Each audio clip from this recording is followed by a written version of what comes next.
Another year of playoff basketball, another year of not being disappointed. We are back to talk about bubble playoff basketball. And I mean, it's exciting and I can't wait to see as the next rounds come about.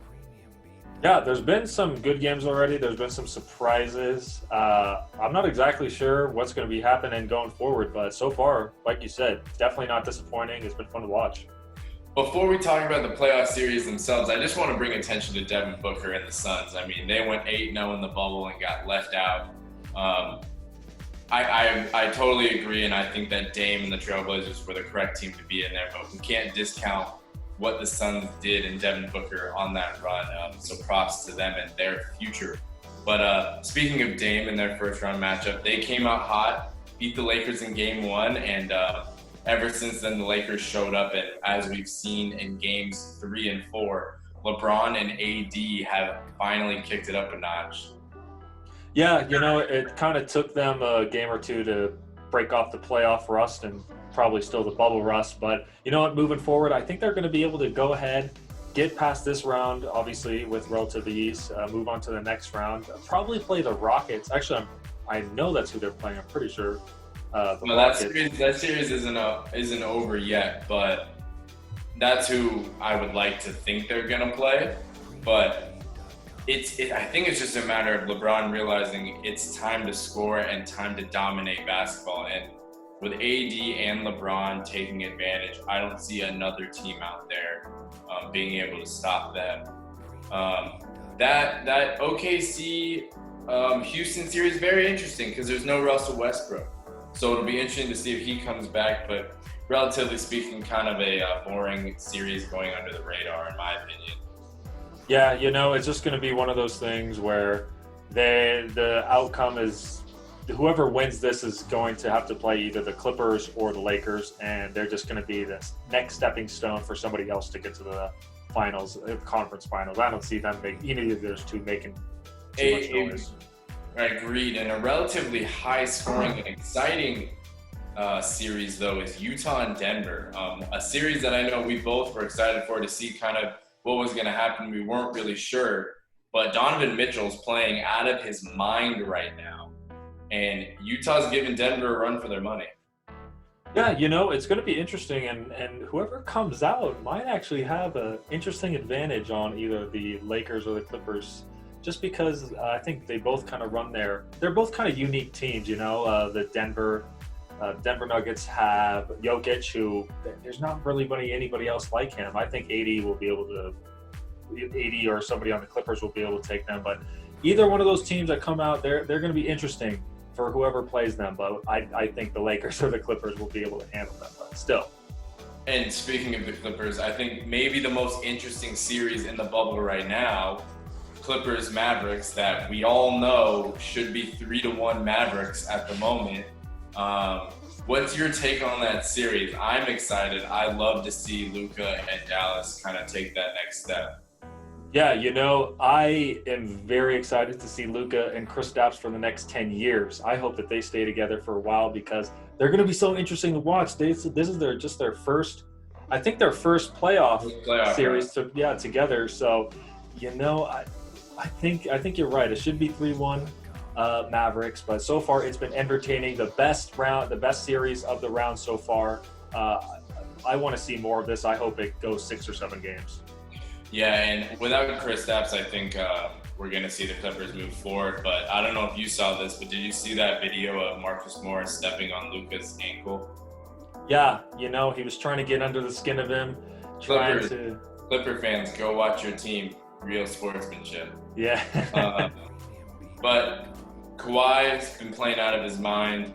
Lou Williams has been playing great. PG finally showed up. I know people were giving him a lot of slack on how he's played, but I'm not worried. I think that he'll be just fine. But like you said, Dallas is an exciting team. I think they're 1 or 2 players away from being a real elite team in the Western Conference, a stacked Western Conference, I might add. So we will see what happens there. What are your thoughts on the Eastern Conference right now? Definitely just waiting to see Celtics Raptors. I think that's going to be interesting. Bucks. Who knows how far they'll go after Giannis won MVP and Defensive Player of the Year today. He didn't win MVP. He didn't win MVP yet. Or let me put it this way: he's one of the only few players to win MVP and Defensive Player of the Year in their career. He should win MVP. Like, it's either him or LeBron. We'll see. I think LeBron in that case. But yeah, Giannis after that Game 1 loss, just like the Lakers had, Milwaukee has shown up, and they'll definitely take the next game from Orlando and go in and play Miami, who I think they'll beat. But on that lower end of the bracket, I think as you and I both knew and predicted, Toronto and Boston took care of business. Philadelphia really underwhelming. They went on and fired their head coach, which we saw coming, I think. But hey, Boston, question: blow up the team, trade Embiid? Oh man, no. And they're talking about trading Harris, which doesn't make sense because he's really produced for them. I think if you're going to get rid of anybody, you get rid of Horford, because Horford was the lone guy that didn't fit anyways. I never understood that pickup to start with. I think he's the guy that you got to get rid of. You can get that money off the books, get some more role players in there and see what they can do. I as much as I don't like Embiid, I think he's a great player. I think Ben Simmons could get better, and I like Tobias Harris. So don't blow it up yet. The East is still weak. We all know that. So there's no reason to blow up just yet. Toronto and Boston, though, I think that could be the best series in the whole playoffs. One of the most underrated series that we will see. Boston doing work against Philly and Toronto doing work against Brooklyn. Both teams playing extremely well. Both teams healthy at the moment. I'm excited to see that series. Kyle Lowry and Kemba, great matchup there, and Tatum and Siakam will be an awesome matchup to watch. Yeah, if it wasn't for Giannis being in the East, this would be the conference finals, I think. The Raptors or the Celtics could be the ones returning to the finals this year. I agree. Who do you think takes that series? I really like how Jason Tatum is playing right now, and I think and Kemba Walker, your boy, I think that the Celtics have a little bit, just a smidge of better end top talent in Jason Tatum and Kemba than the Raptors do. I like them, but I think it's hard not seeing this go at least 6 games. This is going to be hard. I think this goes 6 or 7 games no matter what, but I agree with you. I think the Celtics will take it. But again, going to be a fun series, a very eventful series, hard series. I don't see games being won by more than 5-6 points all the way through the end of the series. So we'll go quick rapid fire here, okay? Who is your MVP so far of the first round? MVP of the first round? Oh, that's a good question. There's been a couple guys. You could obviously start with Luka because of my pick. Yeah, just because of how crazy that series has been and how he's been a leader of the Mavericks over those. Without Chris Stapps in 2 of the games, pretty much. Exactly, and he was hurt, for almost half the series as well. It's hard not to pick him. There's a couple of the guys that I said, Jason Tatum as well. He played really good in the first couple games. It's hard. It's also hard not to pick Dame. Yeah.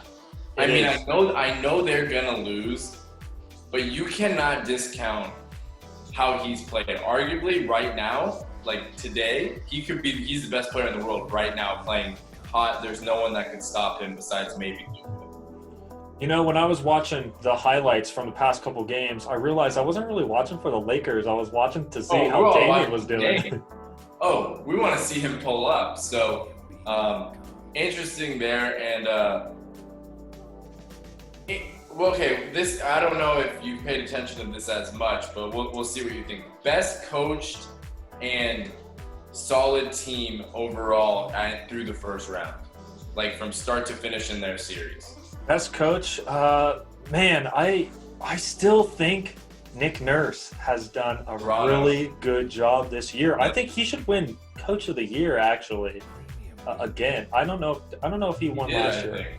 Okay, well, he should win for this year as well. I think he's done really He good. did They win lost this year, Kawhi, pretty sure. and they've been a force. You know. Yeah, I think he's unreal. I think Toronto played great in the games, even leading up to the first round, and then played it out of their minds in the first round. Speaking of that, we've seen Indiana and Philadelphia both fire their coaches. And before we head out, last thing, I want to see what your opinion is on this. Because we see this in all sports. I never understood how coaches could take teams to the playoffs year in and year out, and then they get fired because they just happen to not win. I get it, you want to win, you want to continue to play in the playoffs, but the 76ers went from being the worst team in the league to they're the 6th team right now because they got hurt. So they didn't have a great seed. In Indiana, Victor Oladipo just came back and was playing. I mean, these are two teams that are quality teams. I don't like Brett Brown personally. I like Nate McMillan as the coach of Indiana. But what do you think about teams firing their coaches after making the playoffs? I mean, I do understand if they're just not getting the job done, and we know that Embiid and Ben Simmons are talented. We've seen them. We know that they're going to be good for the future.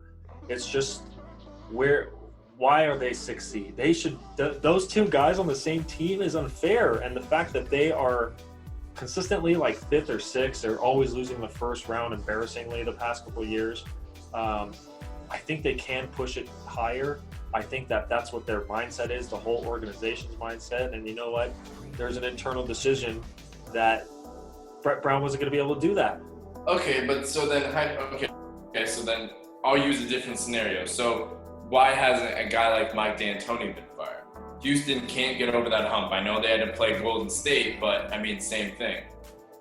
I mean, these decisions, I unfortunately do not have the privilege to be on. But you know what? I think that each situation is different. And I mean, who is better? Who has more reputation in the league? Brett Brown or Mike D'Antoni? Mike D'Antoni. So you give him a couple more years. I think that's you would have fired Brett Brown. I would have fired Brett Brown for sure. I think after last year, you know, after they had this has been the same story, like same old 76ers, you know? No, and I totally see your point. And I mean, this is just the beginning of the playoffs. It's only going to get more exciting. I know we can't wait to see some of these matchups like Boston or Toronto versus Milwaukee and Lakers, Clippers, and whatnot, and to see who keeps playing better. Let us know what you thought of the first round so far, who your MVP is, who your best coach team is, and any other comments that you guys think or disagreed with us. We just want to hear them. So hit that like button, click subscribe, and we will see you soon. And enjoy watching more playoff basketball.